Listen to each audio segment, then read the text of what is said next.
Okay. So I've been just been talking to the students and giving them a little brief on what they can expect. And I open the meeting by introducing Shilpa Gupta to you. The formal introduction Deepika will be giving. But before we proceed, I must tell you that I met Shilpa Gupta recently and I was very impressed with her. For a young person like her, she's achieved a lot. And I was very keen that she speaks to the students of ICON because, like I was telling you, there's limited exposure to children who stay in smaller towns. So this is how when you meet people, you get inspired by them, you get motivated by them, so your aspirations become bigger.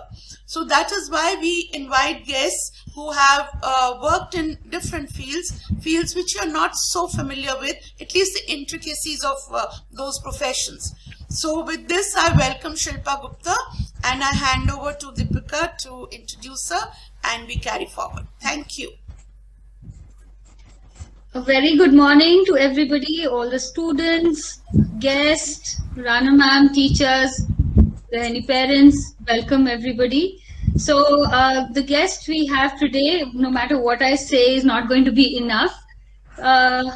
To introduce her to you, Shilpa Gupta is a travel writer who contributes to many prestigious publications in India as well as abroad, including the National Geographic Traveler India, Thai Airways, South China Morning Post, and Khalij Times. She's a former journalist and has worked in some of India's top media houses, including the Indian Express, India Today, and NDTV. She has also hosted radio programs, provided voiceovers for TV, and done documentaries for documentary films. Shilpa is currently working on a book of short stories.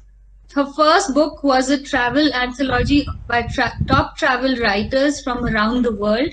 She's married to an army officer and is presently based in Ahmednagar. So welcome, Shilpa. And we're really fortunate and privileged to have you here with us to interact with the children. And I hope the children have a lot of takeaways from this session because mostly being in Ahmednagar and being a very small town, children have very, very little exposure. And to be able to interact with you, I'm sure they will be able to have, they'll be more aware and they'll have a broader horizon. So I hand over to you. Students, this is going to be an interactive session. So at any point in time, if you have any questions, please feel free to ask. So over to you, Shilpa. Thank you so much, Ms. Nagarwala. You mentioned a lot of things about me, but you forgot to mention the most important thing about me, which is that all these young friends of ours should not go by my gray head because I'm actually very young at heart. But that, of course, was on a strictly a lighter note. Hello, Icons. It's such a pleasure to be here with all you smart, young, bright people. But let me begin with a confession. When I was your age, which means a long, very long time ago, I didn't like it when adults would come to my classroom or my school and talk down at me, as if it's a lecture and they have to speak to me and patronize me. I have no desire to be such a boring adult for you. So what I'm going to do is this. Very quickly, I'm going to take you through my journey of being a journalist and a travel writer. And then you will get to be a journalist by asking me questions. Done then? I hope you're going to ask me questions at the end of it because I'd really like that. Okay. I come from a very small town. You say Ahmednagar is small. People have heard of Ahmednagar. I come from a small town in Gujarat called Gandhidham. I don't know how many of you would have heard of that. I did my 10th, my 12th, and my graduation in commerce there. Now, from the time I was a little girl, I wanted to be a newsreader. I don't know why, I just loved it when I heard people on the radio or TV say with a gravitas in their voice, they sounded so earnest that I just wanted to be like them. I wanted to be a newsreader. And so as a little girl, I would be running, prancing, frolicking here and there, and I would keep repeating the words, ये आकाशवाणी है, अब आप शिल्पा रोहतगी से समाचार सुनिए. Now, of course, as a little girl, I had no gravitas in my voice. I would be babbling, I would be lisping, but I just loved it. Now, with time, that desire to be a news reader turned into a raging ambition to be a journalist. Now, I didn't know how. There was no internet those days. There was no Google. There was no email. There was nothing at all, and I didn't even have access to a career counselor. So, what could I do? After finishing my graduation in commerce, I thought I will write letters to editors and see if they would want me to work for them.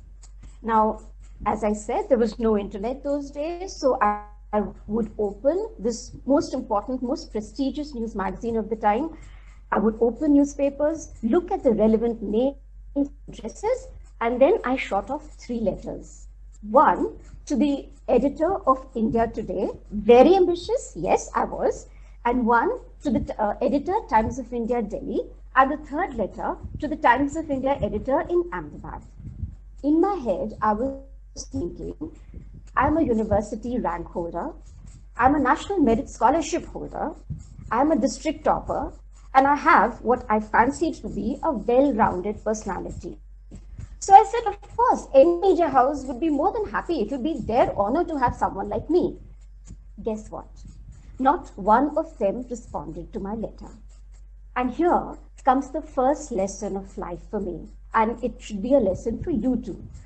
You are only as good as your last performance. Nobody cares what you've achieved.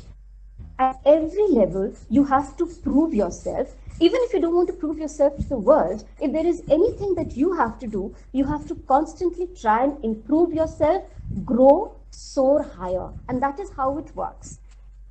So what could I do if I wanted to be a journalist?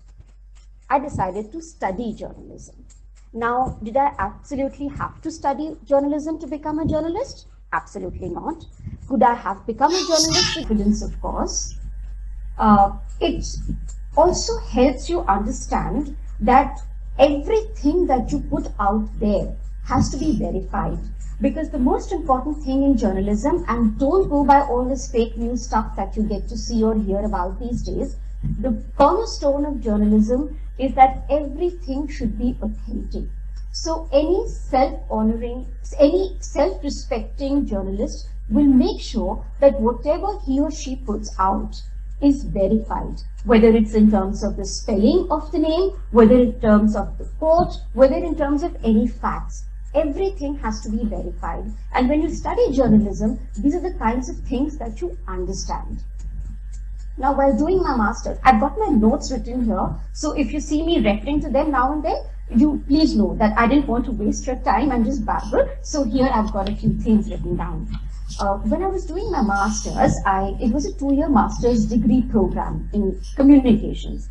Now, communication is a large umbrella term which includes journalism. What I'm doing right now, talking with you, is also communication. It is not journalism. So communication includes talks, lectures, advertisements, it includes propaganda, it includes journalism.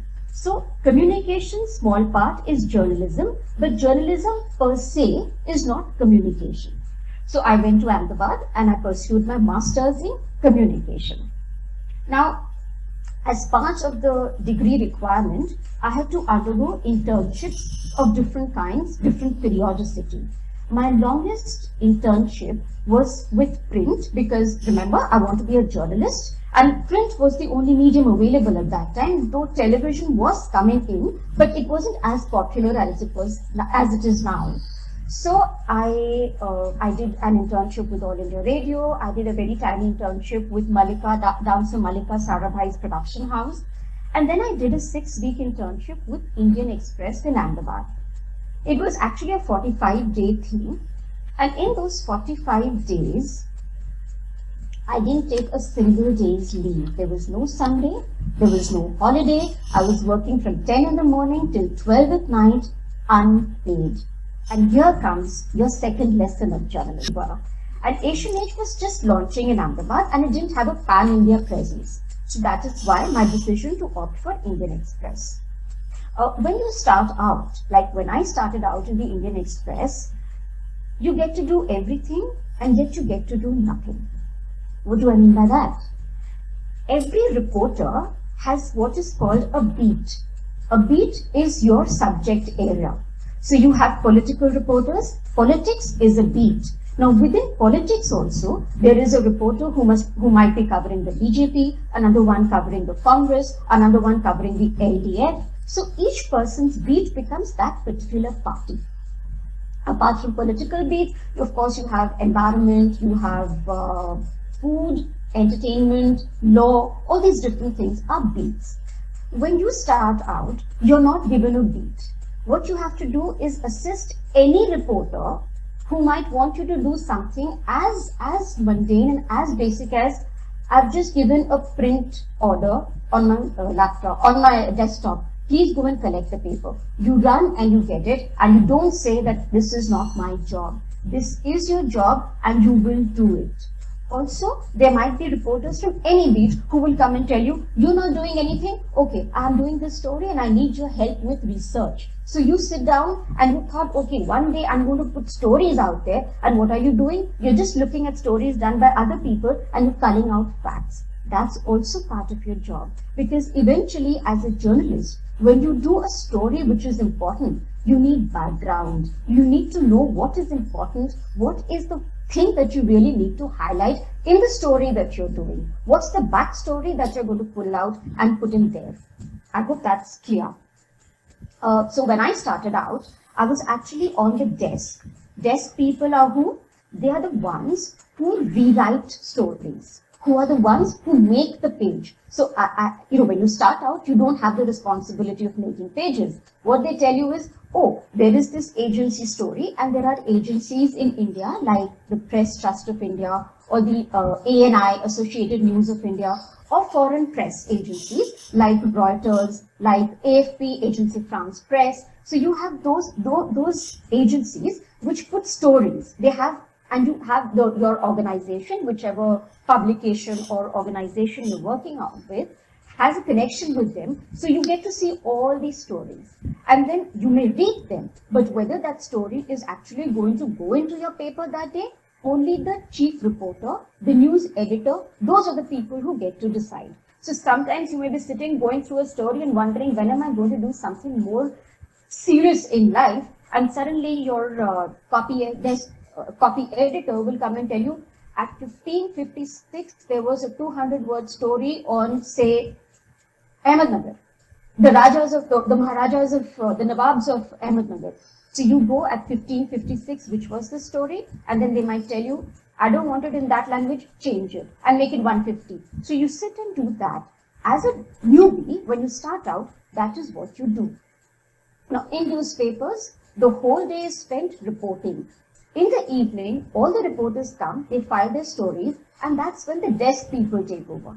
So my job actually would have begun at 5 or 6 in the evening, but because I wanted to be a reporter too, I would start out at 10 in the morning. I would go to office, I would read all the newspapers, I would try to see what is the story. If there is anyone in town who I can, interview, something like that, I would come back, I would file the story, and then in the evening, I would be a desk person.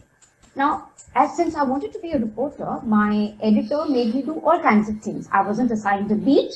I covered arts and culture, I covered riots, I covered religion, I covered crime. And finally, when I had proved some mettle, he assigned me the beat. Education was already being covered by someone else. The beat I was given was the premier educational institutions of Ahmedabad.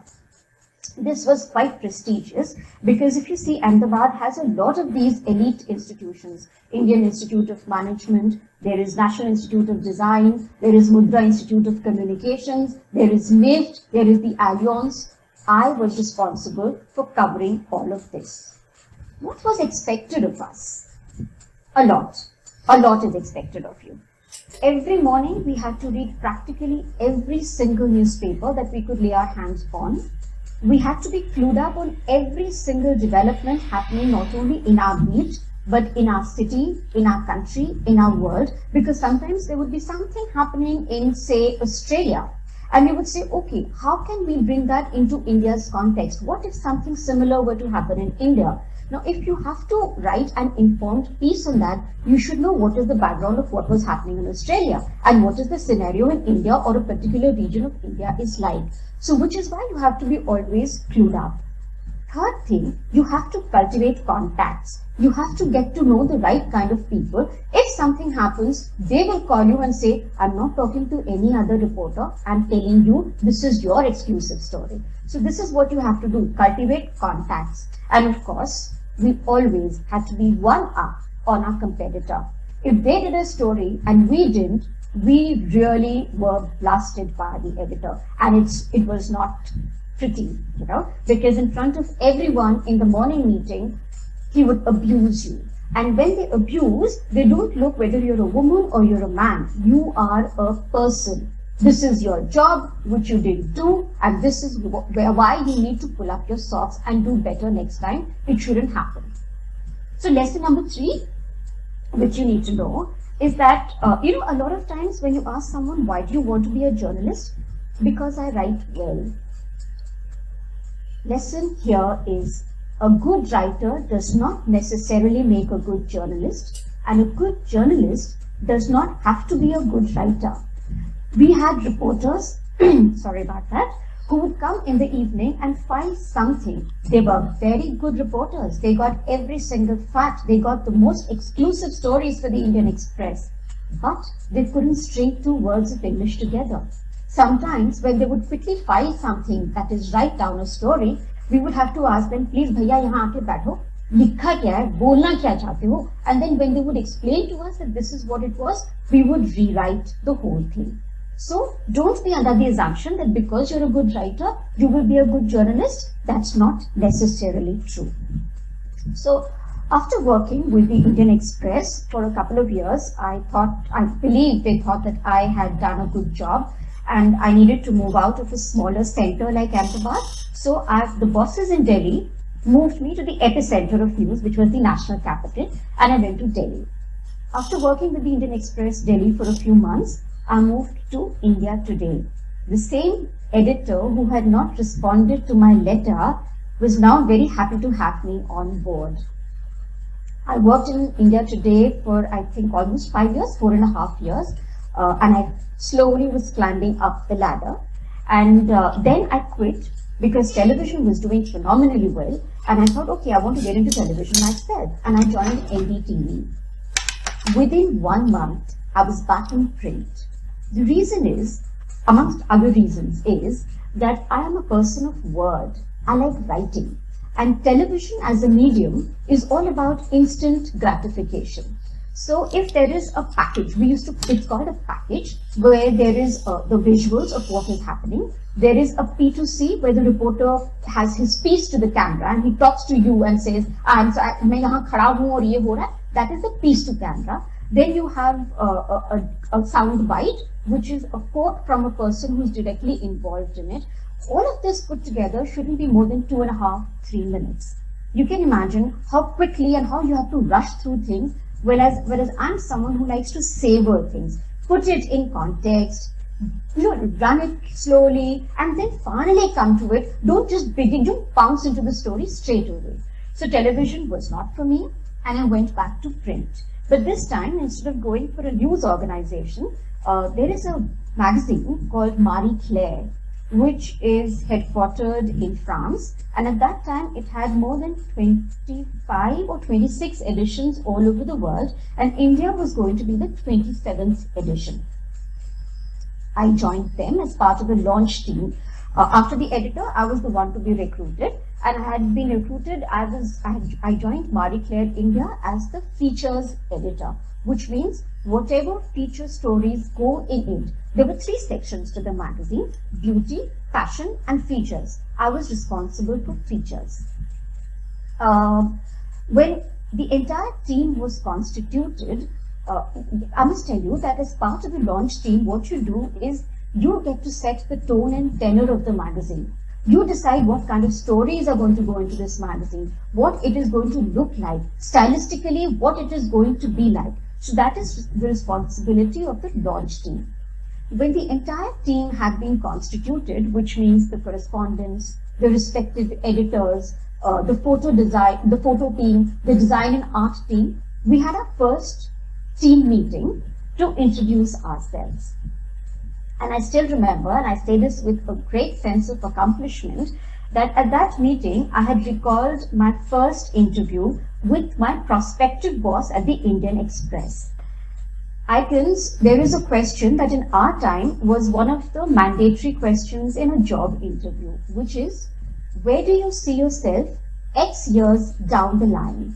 That X could be 5, that X could be 7, any number of years. My editor had asked me, where do you see yourself 5 years down the line? I have not even joined journalism and I was cocky and I said, in 5 years, I am going to be the features editor. I took a little longer to get there. I took not 5, but 7 years. But why I feel a great sense of accomplishment is because instead of being the features editor of, say, a city newspaper, I was the features editor of an international women's magazine. And I remember all my teammates, everyone had stood up and given me a standing ovation. And there was a lot of cheer and a lot of applause. I'm still proud of it. After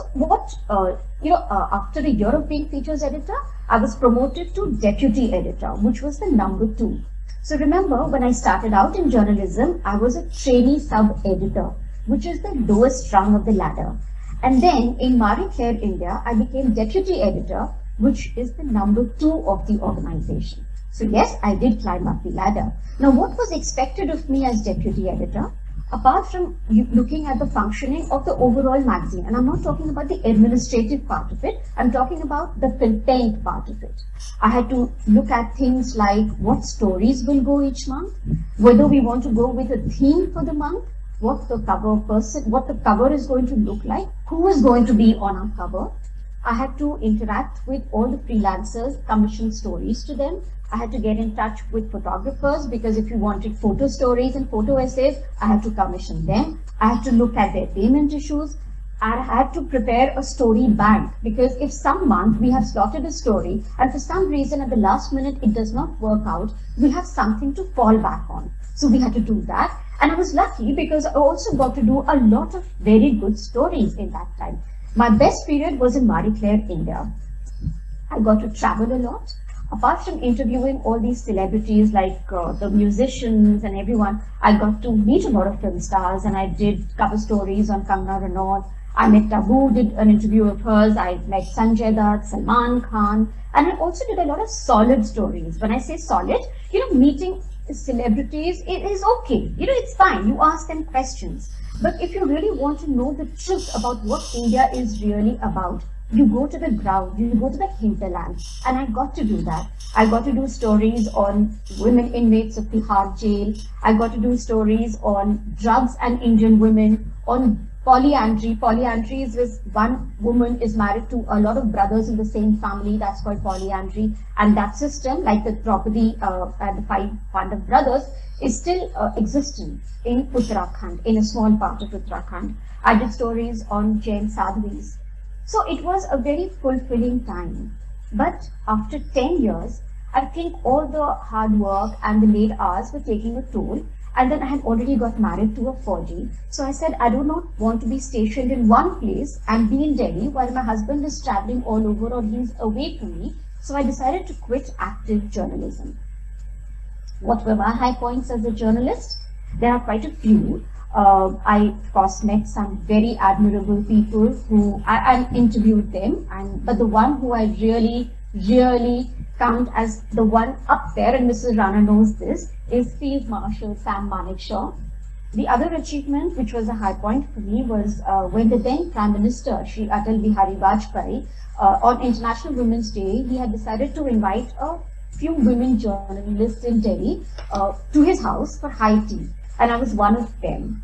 The other was when my story on Indian women and drugs was picked up by the United Nations Office of Drugs and Crime, and they said, we want to put it up on our website, and they had a word of praise for me. That was a high point. In India Today, I think twice. It was a weekly magazine, and they had constituted this best headline prize for the month. So 4 issues, and I got the best headline prize, and it was a lot of because it was a cash prize of 10,000 rupees. So yes, there has been a lot of high points, but because I wanted to have the flexibility of doing my own thing, I quit active journalism, and that's when I became a travel writer. Now, why travel writer? Because, like I said, my husband is a 4G and he keeps moving every couple of years, sometimes even sooner. And the thing about the pod is that it sends you to some of the most beautiful places that nobody knows of. And both my husband and I, we love exploring the outdoors. We love looking at new cultures, new people, new places, new foods. So we said, okay, let the world know about it. And that's how I took to travel writing. Why travel? Because A, freelancing, because there is no fixed timing. I am my own boss. I get to choose what stories I want to do, when I want them, who I want to do them for. But most importantly, it puts together my two loves, my love for writing and my love for travel. And what's more, I get paid to do it. But do you think it's all fun and games? It's not. See, I'm not the breadwinner of my family, which is fine, because there are some months when I do, say, 7 stories in different publications and I earn 1.5 lakh.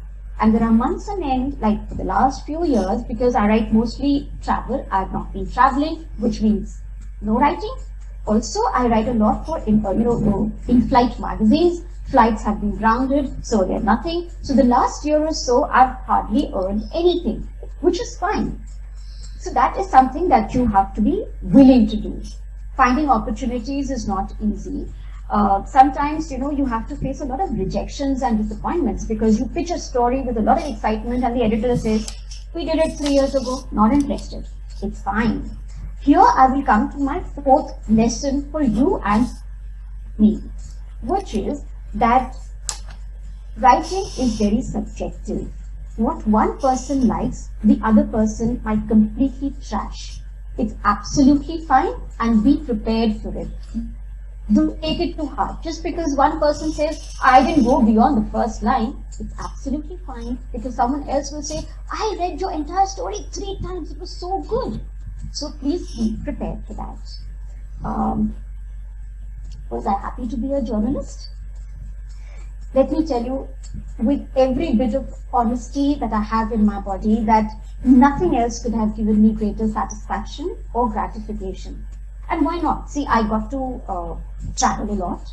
I got to meet, and I went places metaphorically and literally. I met a lot of wonderful people. It opened up my worldview. It gave me a lot of confidence. It gave me money and prestige. And most importantly, I'm sitting here and communicating with you because I was a journalist, isn't it? So what's there to not like? I love being a journalist. Now over to you.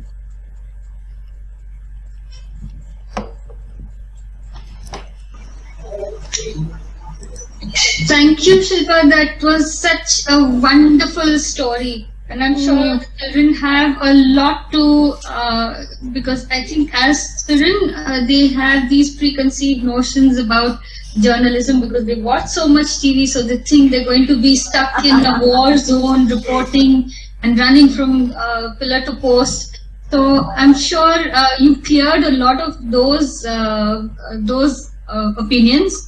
And yeah, so I'm sure the children have a lot of things to ask you. Anybody wants to ask anything, you can raise your hand and you can start asking questions. Neha, you want to ask something, you want to say something. Start with Neha. Hi Neha. Hello, Mons. I wanted to ask about travel writing. I want What to get about it? What about it? Do you want to know exactly? How do I start? Where do I start from? Should I get a degree first in English? No. Is that all that you want to ask? Is that your question? Yes. Yeah, okay. I'm going to take that, Neha. Like I said, you don't need a degree for anything like that, like this. What you need to do is you just pick up the magazine. Do you want to write for a travel magazine or do you want to write for a site? Miss, right now magazines are, I think. You want to write for magazines. Very good, very good. So I have competition here in you, Neha. I'm getting scared. Okay, but seriously, whichever magazine it is that you want to write for, open it. See who the roster, the credits, who are the people who are working in that magazine. Sometimes you get in touch directly with the editor, but sometimes you get in touch with the coordinator who decides, okay, I'm going to put you in touch with the person concerned, and then you send an email. It's always nice to send an email saying, okay, this is my idea. Neha, you have to be very careful that don't send the story straight away. Nobody has the time to read your story, especially if you're not someone who's already established, right? So your name, Neha Thapar, is still not a byline that they will know. A byline is the name, so they will not associate it with, oh, very good travel writer. They will just know there is this girl called Neha Thapar. What you have to do is actually, you put a proper brief, what you think your proposed headline should be, what the story is going to talk about, how you think you can write this story. Instead of writing for a magazine, why don't you go to the magazine's website first? Because a lot of these magazines have submission guidelines. And that will help you. If you go through those guidelines, they will tell you what exactly they expect. Because not every magazine has the same style of writing. So whichever one that you want to write for, please read that magazine thoroughly. Know what their style is. And then pitch your story in that style. A lot of magazines don't like first-person stories, and other magazines do only first-person stories. So you have to understand what they do and then accordingly pitch. And if you have photographs to accompany your story, do mention in that email. Yeah? All the best. Thank you. Ridhima, you want to ask a question? Go ahead, unmute yourself. Yes, ma'am. Good morning, ma'am. I had a question that have you tailored your writings as per your audience? No. Is that all? Ridhima? Yes. Okay.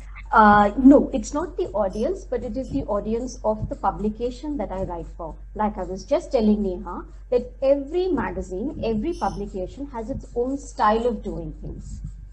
So, if you think you want to write for National Geographic Traveler and then you want to write for a Khalij Times, your writing has to be different. It can't be the same for both. So, it's not the audience, your audience, but in a way, indirectly, yes, but it's actually the magazine which dictates what sort of writing it has to be. Yeah? So, you have to tailor that accordingly. Right, ma'am. I had one more question. Ridhima, should we give someone else a chance? If nobody asks, we'll come back to you. Right, ma'am. Does Yes. that work? Okay, all right, good. Anybody else? Questions? Unmute yourself and ask. Ma'am, were you nervous when you were going to first interview a celebrity? I'm nervous even now.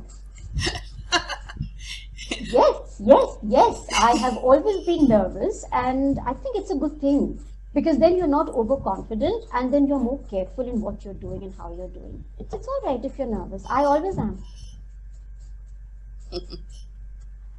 I like that question though. A very Thank you, important Smita. question. Yes, it's a very, very good question. Yes. Very honest question, I must say. True. Anybody else? So I can't see too many of you on my screen, but if you have a question, just unmute yourself and ask. Jeenam, you have a question? Yes. Okay, go ahead. Ma'am, when we need to write on a topic, even if we have a strong opinion on a topic, but we need to make it neutral. So it makes us difficult to write for also and against also for the topic. So how did you manage to do the both things? Okay, that's a very, very good question, Vinay. That's a very good question. As a journalist, when you are not in a position to comment on issues, you have to be. And as a journalist, your job is to just state facts, put them out there. And you will not, I'm sorry about that. You are not going to put your opinion there or let your opinion or personal equation with someone or an opinion that you have of someone or something cloud your judgment. So, though this is not within the purview of this lecture, I would like to tell you that when you do a news story, the first paragraph has to have 5 W's and 1 H. The 5 W's are who, what, when, where, why, and the H is how. Okay, just stick to these things. Tell them this is what has happened. Don't form an opinion. To do an opinion, you have to reach a certain level, and that's where if you open the newspapers, there is an edit page, which is called the editorial page. There you will read people who have their own opinions and who will say, okay, this corona thing has not been managed well, Modi is doing a good job, or something like that. So you can be on either side of the fence and you can put it out there. But when you're starting out and when you haven't reached that position, don't let anything affect you. Thank you, ma'am. Thank you. Okay, next question. Meher, you have a question? Yes. Hi, ma'am. My question is, how safe do you think is it for female journalists? Like you wrote about very sensitive issues like polyandry marriage and drugs and women and all of that. And last night actually, I was reading articles on the red light districts in Mumbai and everything. And I realized not too many Indian female journalists write about it. I realized that there were like 3 main female journalists and they were all British. So how safe do you think is it for female journalists to touch upon these sensitive topics? When you say safe, as in you mean the backlash that is going to happen, or physically being there and No, being physically. unharmed? Yeah, physically. Okay. See, I wanted to do a story on the red light district in Delhi, which is GB Road. So you don't just walk into GB Road and you meet these women and you say, okay, what is your story and how did you land up here? It's not like that. It's not safe to do it like that. There are NGOs that work with the sex workers. So I had gotten in touch with the NGO and they took me with them to these places. And that is a sense of safety that I got. And because these women trust these NGO people, they were open with me and they could actually divulge all their stories. If you think you will just walk into a scenario and someone will be willing to talk to you, you have to build trust. So I went there 3 or 4 times. I just sat there. We were just talking in general. 4th or the 5th time, I started asking questions that were a little more personal in nature. Of course, that story never got to see the light of day, unfortunately. But no, there is really nothing wrong. But you just have to be a little careful about how you go and approach these people. That is the only difficult part. Otherwise, no, there is really nothing wrong. There is really no harm.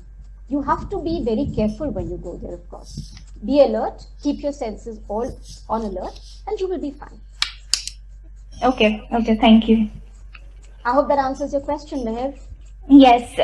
Also, do these NGOs work closely with Meher, the... we will... Okay, same thing, all right, continue then. Yeah, same thing. Do these NGOs work closely with the newspapers? I mean, what kind of relation do they have? No, they don't work with newspapers. Like when I spoke to you about what was expected of us in newspapers, I said you have to cultivate contacts. This is where, you get in touch with people who are working with, a diverse range of people. So you meet somebody in a party and you say, okay, this person is doing this kind of job. He's working with the slum dwellers and he's working, he's trying to improve their lot. So you try and understand what this person is doing. So then next time you might say, when you go next, can I come with you? And you just watch that person on ground and how they do it. And slowly with that, which is why you don't overnight become someone who makes a breaking story. You give it time. You have to cultivate your contacts. And some of these NGOs, it's not as though they were exclusive to me, but yes, a few of them were, yes. So it's up to you, your personal rapport, what kind of an equation you are able to form with them. Okay, thank you. Thanks, Meher. Any other students? Otherwise, we'll go back to Ridhima. I think Ridhima is waiting with the question. Anyone else? Any other questions? Excuse me, ma'am. Yes. Yes, Mitali. Hello, ma'am. I'm Mitali, and although you've never been in the political beat, but some of your co-workers might have. So, do you face any kind of pressure or something when they cover political news? Yes, Dipali. Not just political reporters, of course, they face the maximum pressures. unfortunately, the way the media works is that your boss, which means the one who owns the newspaper or the magazine or the TV channel, is aligned to a particular party. Since we're talking politics, I'm just going to stick to that for now. So if you come up with a story that completely exposes that party to be something which the world is not aware of and shows them as the bad guys, it may be the most smashing story, but possibility is that your boss will not allow it to make it to the newspaper. Not only your boss, if you work for a magazine, you will know that there is a lot of pressure of advertisers. So there is a story that you might do, for instance, say I am doing a story on how Indian women have started exposing themselves a lot, so they should not be wearing two-piece bikinis or two-piece swimsuits. And then my advertising team has got this very nice double spread, 2-page, solid, nice color ad getting a lot of money on swimwear. If I do the story in the same edition as that swimwear ad, the poor guy in the advertising team is going to get bashed. So more often than not, the advertising team will approach the editor and say, this story is not going to make it in this edition. So you drop that story. And there are pressures of that kind. Yes, and political pressures are a lot. And it's not easy to work in that environment, but hats off to our political reporters who do it. Thank you, ma'am. Thank you, Deepali. Anybody else? Neha, you want to say something? No? Okay. Ridhima. After Listen, Ridhima, I would like to add a question. Ridhima, question from you. Right, ma'am. Ma'am, do you have any rhetorical speeches in your writings? If Sorry? yes, I didn't get that. the rhetorical speeches, the devices in your writings? Oh, oracle pieces. What does that mean? Rhetorical, as in the way you Rhetorical. express yourself, Hmm. like in your writings. So, what were the devices that you kept in mind, and like what were the most important things that you kept in mind while writing? You're talking about travel writing? You're talking about other kinds of writings, the other stories that I used to do? All writings, like there is assonance, there is the speeches. Figures of speech. Figures of speech. Yes. Figures of speech. Oh, figures of speech. Okay, so you're talking about hyperbole and synecdoche and things like that is what you're trying Yes. to say? Okay. So what are the figures of speech I keep in mind? Yes, and like Ridhima, what- you will have to expand on that. I don't know. I understand that really well. like what I was think, the most, Shilpa, I think what she's trying to ask is how do you, when you do descriptive writing, what is the mantra that you follow? How do you make it reach out to your audience? How do you really make it? think. I write the way I think. You know, So, just a minute, Shilpa. I will intervene Yes, on Shilpa. this because I am the audience. So yes. I don't think Shilpa will be able to answer that. I will be answering that because I'm a great fan of her writing. And the best thing I like about her writing is she does not think of grammar. She does not think of her choice of words. It comes straight from the heart. And that is why I recommend her writing to everybody.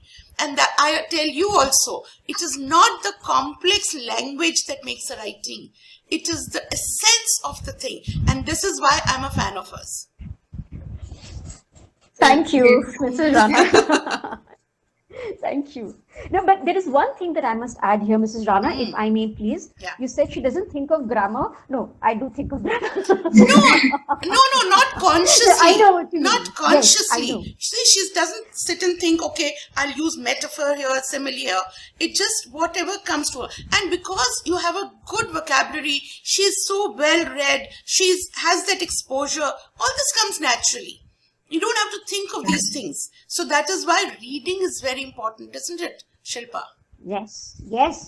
In fact, that's the first mantra of journalism. Read. And unless you know what what is already being done or how people are writing, what is the style that you like.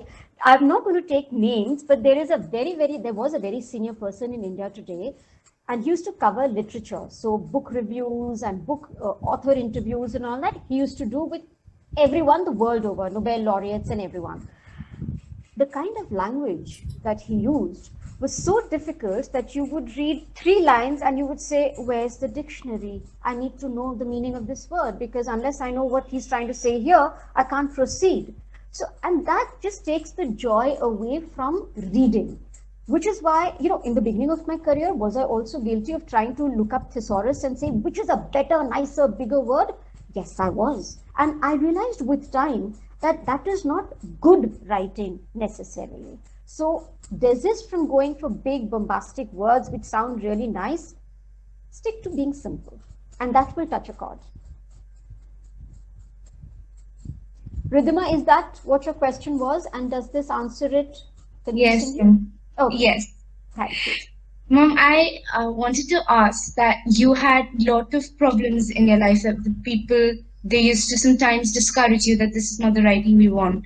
So what was that one thing that kept you going, even though so many difficulties? When I was a full-time journalist, I didn't face a problem of that kind. My writing, I don't know whether I should be modest here or not, but the fact is that my editors never had any problem with my kind of writing, because when you work with the publication, you know what their style is. So you follow that. So I didn't have a problem there. But when it comes to travel writing, when I was starting out, there were a few magazines that I got in touch with, and I spoke to their editors on the phone, and the first thing I was told was, you're wasting your time because we only do commission pieces. We don't solicit articles.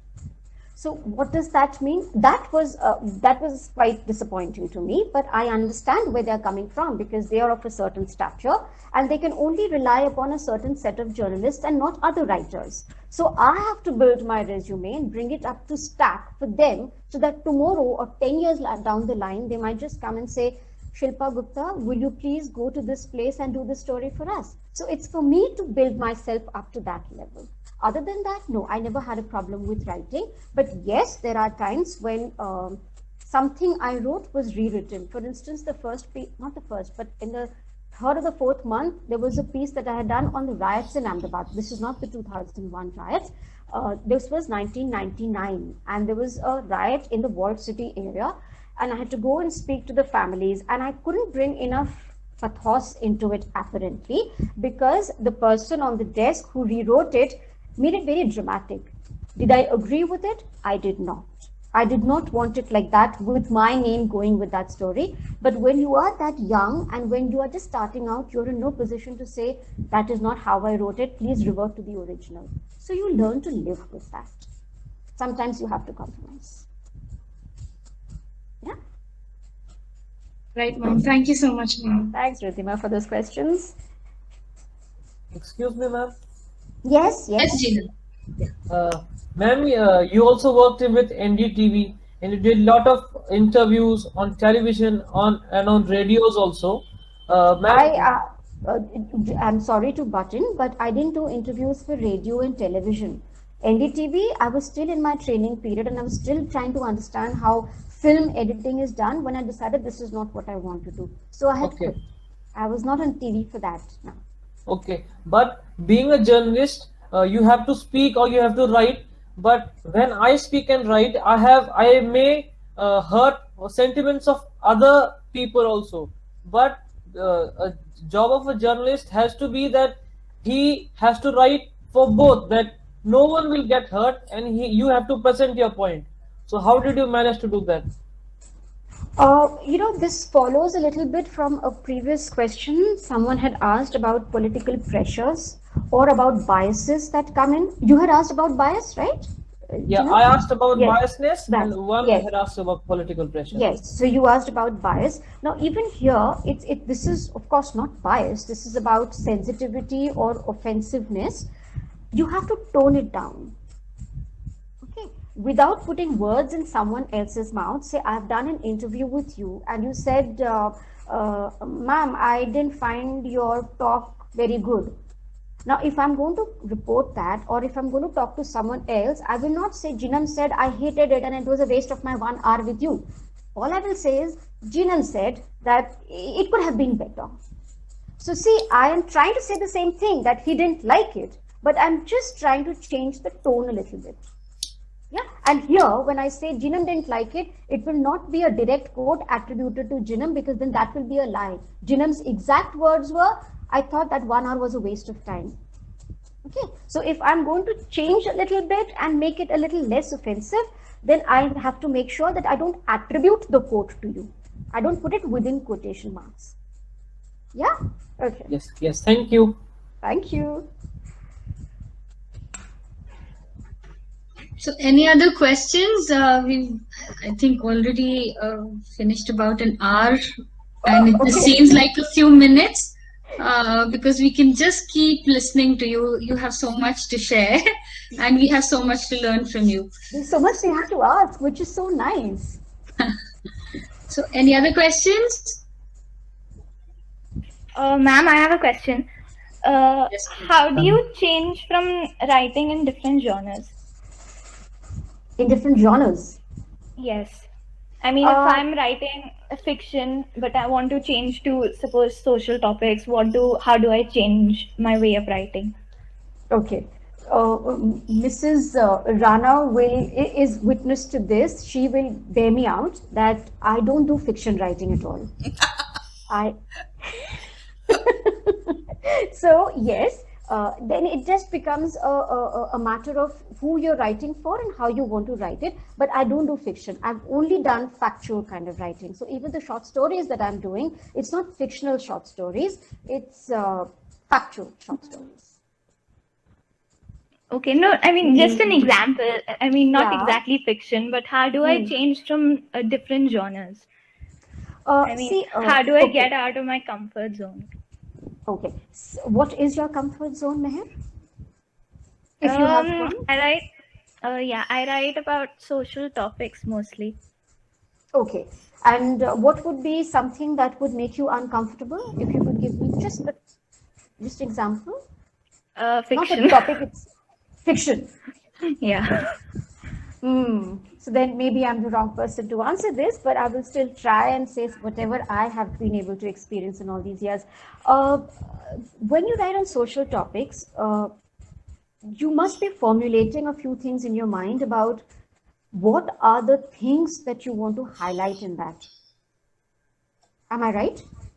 Yes. Okay. I'd also like to add, I wrote an article, and Rana ma'am also said the same thing. I write more in the abstract kind of way instead of putting in more facts. So how do I Okay. put in more facts for social issues and not make it look boring? Okay, see that is where the writing skill comes in, and for that you have to just keep writing and also reading. When you read other people's stories or articles on what you're saying, social issues, you will know how they write it, what is the kind of voice or the tone that they adopt. You must read a lot of that.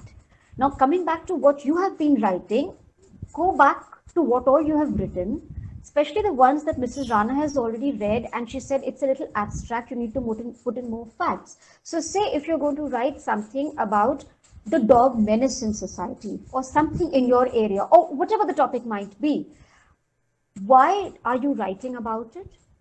Is the first thing that you should think of. Answer that in your article. What made you think about writing it now? This may have existed for a long time.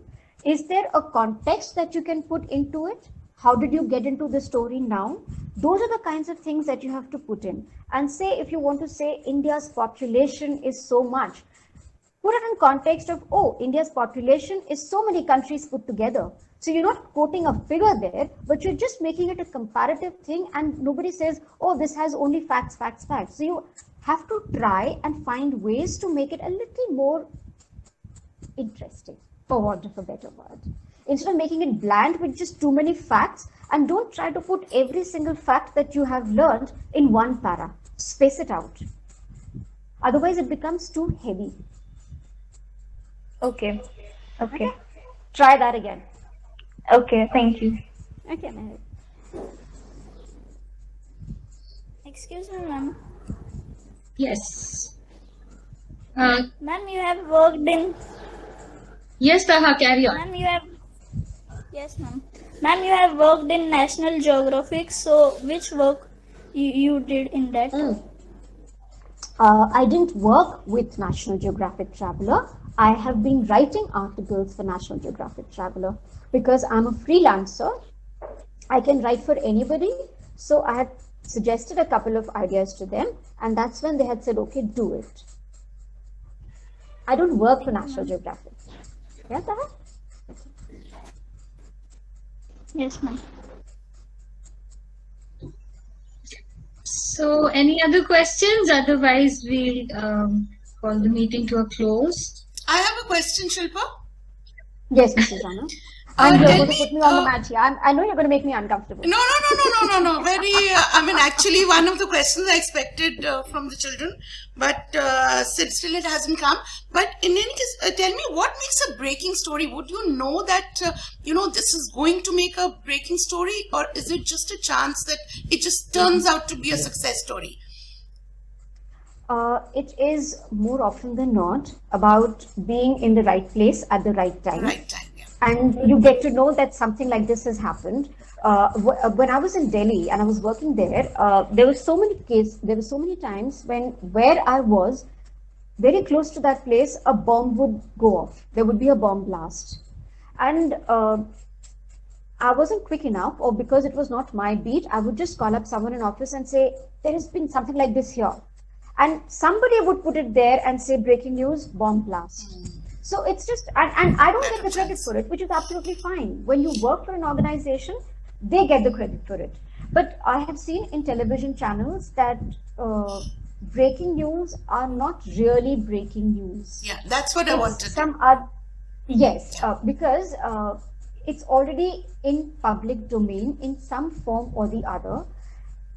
I hate to admit it because I was with the English press, but the vernacular press, when I was in Gujarat, the Gujarati press, and when I was in Delhi, I noticed that the Hindi newspapers did far better stories, more solid stories. And then we would take it up and say, breaking news. This has happened. So yes, breaking news is not always breaking news. And especially in this day and age when every channel is trying to better the other and they're saying TRP ratings, then you see breaking news carries on 24 hours a day. And it's become exclusive, it's become super exclusive. I mean, where is this going to stop? So that, yes, breaking news is not always breaking news, but yes, sometimes it's about being at the right place at the right time. And yes, people have cultivated their contacts. So suddenly if they know somebody and they know that, okay, in the morning, just 5 minutes back, this person, this minister said so-and-so about COVID, and you get to know it. You get there and say, breaking news, minister says this. So it's also about contacts. Something that I think all the children here must take away from this talk, besides, of course, she was excellent and I think all of us gained a lot, is the way to deal with rejection. I mean, this is one thing that I feel all you children should know. That's what we keep telling you. Most children here, they crumble under rejection. And these rejections are going to come into your life sooner or later, and many of them. So to deal with rejection, I mean, this is the time when you learn to deal with them. These are very small rejections in life. So, you don't do well, you don't top a competition, you don't get the accolade you deserve. So these are, things which seem so petty. Compared to what you're going to face in your life. So look at her where she is. And she also faced rejection in the beginning of her career. That does not mean you're bad. Look where you can rise after being rejected. So this is, I think, one major takeaway for all the students here. And second is adapting to circumstances. Like I've always said, the definition of intelligence is adapting to circumstances and being happy. So this is another takeaway from this, how you adapt to different conditions and learn to be happy. I mean, this lady has given up such a flourishing career. She was at the top when she gave it up for marriage, not as a sacrifice, because she wanted to do it. So, and she's happy doing it, and she's adjusted her career with her family life. So this is adaptation and being happy. So this is another lesson I think learned from Shilpa's life. So with this, I thank her for instilling these values in children and sharing her story to inspire all the icons. Deepika, you can take over. Thank you so much. Thank you, Shilpa, for being here with us. Thank you, Mr. Rana. Thank you, Deepika. Thank you, Icons. I'm so glad you asked me such wonderful questions. Sometimes I was a little, you made me cringe a little because I didn't know how do I answer this now. But fantastic questions. And Mr. Rana, Deepika, you are obviously doing a great job with these students. Thank you very much, Thank you. Shilpa. Thank you. Pleasure having you over. Thank you so much for having me. It's been a pleasure for me too. And this was my first time. And I think I want to come back to Icon again. Oh, really? We would love that. We would love that. Please let us know when. Yeah. We'll do it very soon. Yeah. Thank you so much. Thank you Thank for you. Thank spending this time with us. Thank you. Thank you. Bye-bye. Thank you. Bye, everybody. Thank you.